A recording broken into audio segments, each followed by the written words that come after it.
Hi everyone, welcome to Notes of the North Talks, a series where we get to know our local Canadian composer talent. Today I am here with Dr. Paul A. Aitken, who will be bringing us to the sound of Nova Scotia. Thank you so much, Paul, for taking the time to speak with me today. It's lovely to be here. Thanks for asking. Perfect. First and foremost, I'd love to get to know your background a little better. So where in Canada do you call home? Where else do you feel connected to? Sure, absolutely. I grew up in a small town in southern Ontario. It's the town's name is Listowel. I was born and raised there, and just had a wonderful time living on the farm and living in a small town environment. It was there that I first had the opportunity to get to know choral music. I started with learning how to play piano, and that was how things started. But it was when I was in high school for certain that I joined the choir and wound up with this fascinating appreciation of the camaraderie that is choirs. People take care of one another, and there's just a wonderful sense of friendship and community there. So that's where I grew up. I now currently live in Parrsboro, Nova Scotia, which is my new hometown, I guess you could say. It's a small town of about 1,000 people, right here on the coast of the Bay of Fundy, and where my wife and I run an 8-room bed and breakfast. And so it's just a wonderful place where people just take care of one another. And I have a little choir here of 34 people, and which is not bad for a town of 1,000. And and life is good. Amazing. You did mention that you specialize in choral music, right? And I know you have incredible works such as the musical setting of Flanders Fields. Since In Flanders Fields is such a well-known Canadian poem, how do you feel that this piece and the creation of this piece has connected you closer to Canada? I was going through a fairly challenging time. I was living in the States at the time, actually, and I was beginning my doctoral degree at the University of Oklahoma. Actually, it was just before I started my doctoral degree at the University of Oklahoma. I had not yet fully gained admittance to the program, but I was taking a couple courses, and I had a little extra time in my hands, and I thought, well, I'll just. I noted that there was a competition for student composers, and I thought, well, I'm still a student. I'm under the age requirement for the program, and I thought, hey, I'll go ahead and write a piece, and I was born on November 10th, so I'd always had this special connection to Remembrance Day, because, well, when I was a kid, there was always the day after my birthday was always a day off from school. So so I always went down to the cenotaph and frequently was just simply there by myself and maybe my brother, and we stood there and paid our respects.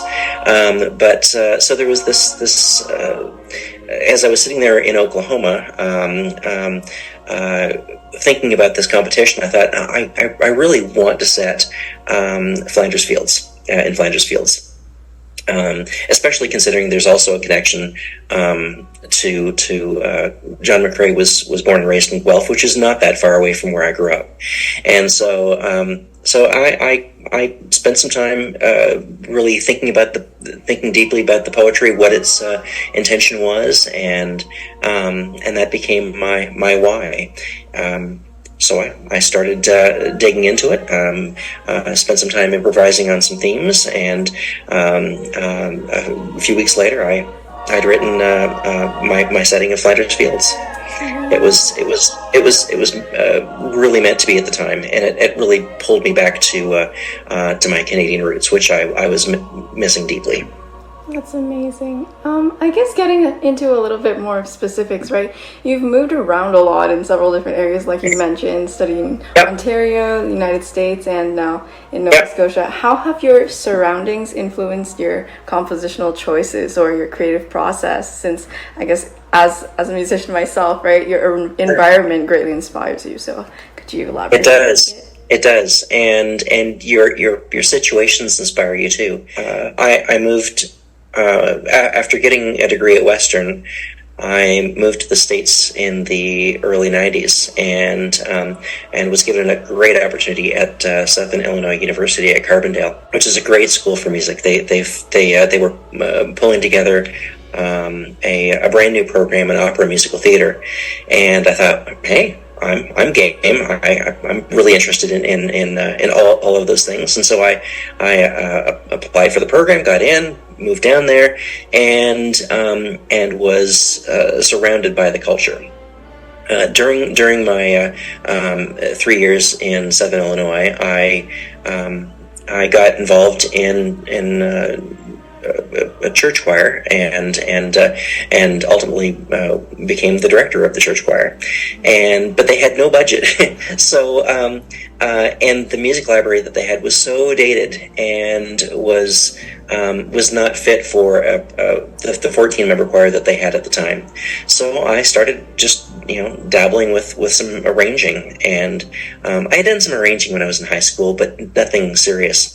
But this particular environment that I was in at the Disciples of Christ Church in Carbondale just gave me an opportunity to dabble and write and arrange and do some things that I hadn't before. And before all was said and done, I started writing larger works, longer works, and they enjoyed them, so I just continued on from there. But it's composition is situational. If you think of J.S. Bach, I mean, what did Bach do? He wrote for the choral needs he had at the time, and I'm not comparing myself to Bach by any stretch of the imagination, but you write for who you're with. So, for example, when I wound up at the Cathedral of the Rockies in Boise, Idaho, and I was there for 18 years, I wrote for what their needs were, and not necessarily because there was a lack of funding at all, but simply because it was something that I enjoyed, and it allowed me the creative opportunity to showcase who I was and what I was thinking, and what my emotions were about certain topics, and what I was passionate about, which peace is definitely one of those topics. I find myself writing frequently about peace in the world, and harmony, and goodwill, between all of us. So yes, I definitely lean toward who it is that I'm surrounded by, and who I'm inspired by. And so now I've got my most recent composition was written in Parsboro, Nova Scotia, and based upon a Sarah Teasdale text called "Peace Flows Into Me," with a lot of water imagery, and so talking about the tides. I live close to the place with the highest tides in the world. It is you write about what you know. Wow, that's amazing. What would you say is like one of your biggest sources of inspiration? I'm constantly inspired by my wife, Mackenzie, who had a stroke about almost 4 years ago. Recently, she has provided so much inspiration, and she has taught me everything about patience and generosity of spirit, and grace, and all of these things. So as I'm writing now, and I haven't written a lot lately, although my docket is getting more full in the coming year. It's I will certainly draw from all of that, and draw from where the beauty of where I live. The Bay of Fundy, Nova Scotia, the Maritimes, Atlantic Canada is just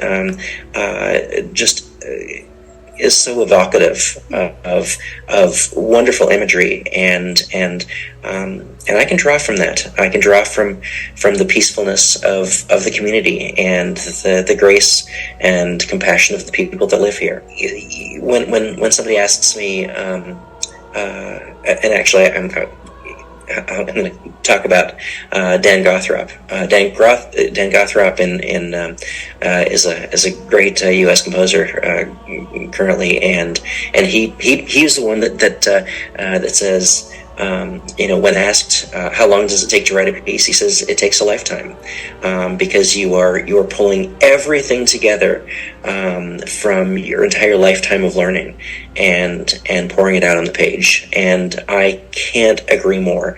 I think it's exactly that. So, regardless of it's my upbringing in Canada, it's my experiences at the international level.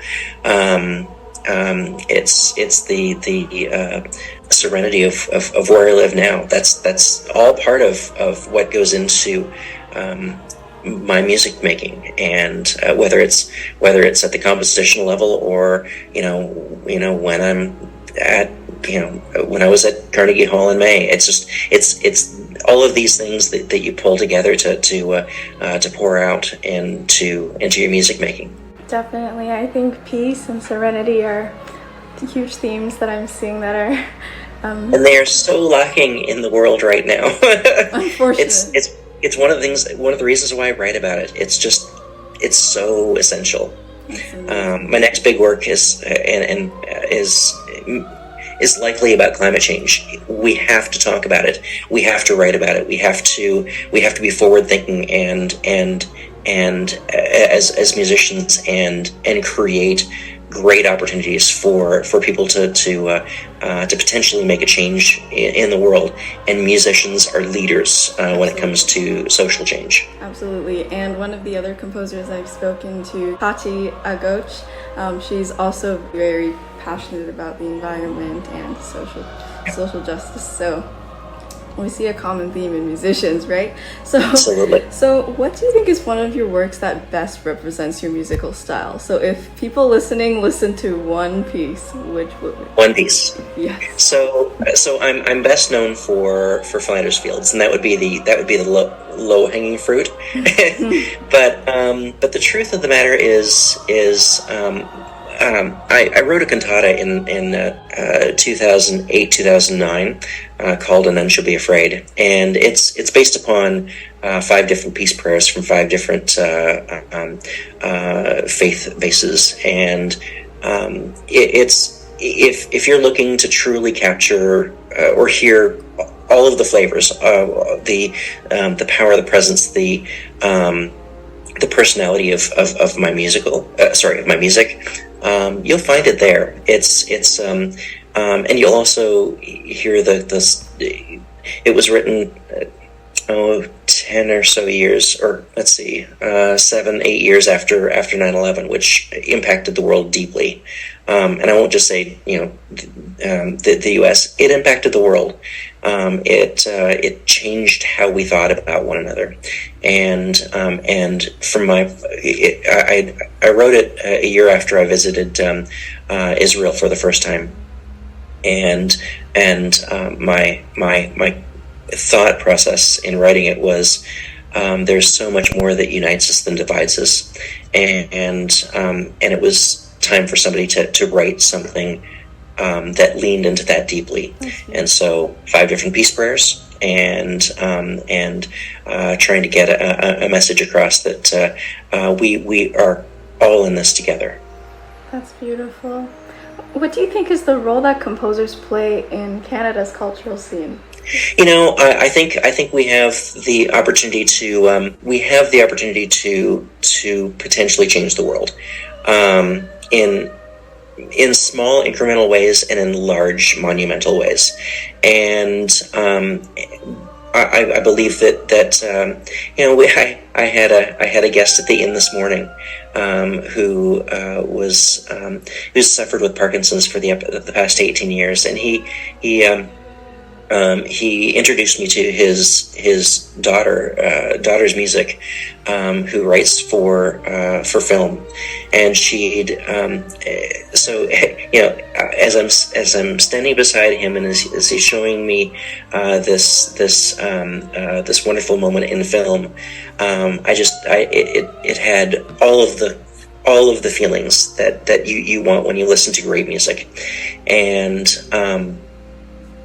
it's music is the way that we can connect with the soul of an audience, and so as I've talked about a work about an environment, if we can deeply connect at a soul level with the gift of music, I feel like we have the potential to change how people perceive and how people think about certain ideas, and so my hope is that as a Canadian culture of composers, that we continue to really lead into things that make a significant difference in the world, and right now there are some pretty big issues that we have to deal with, and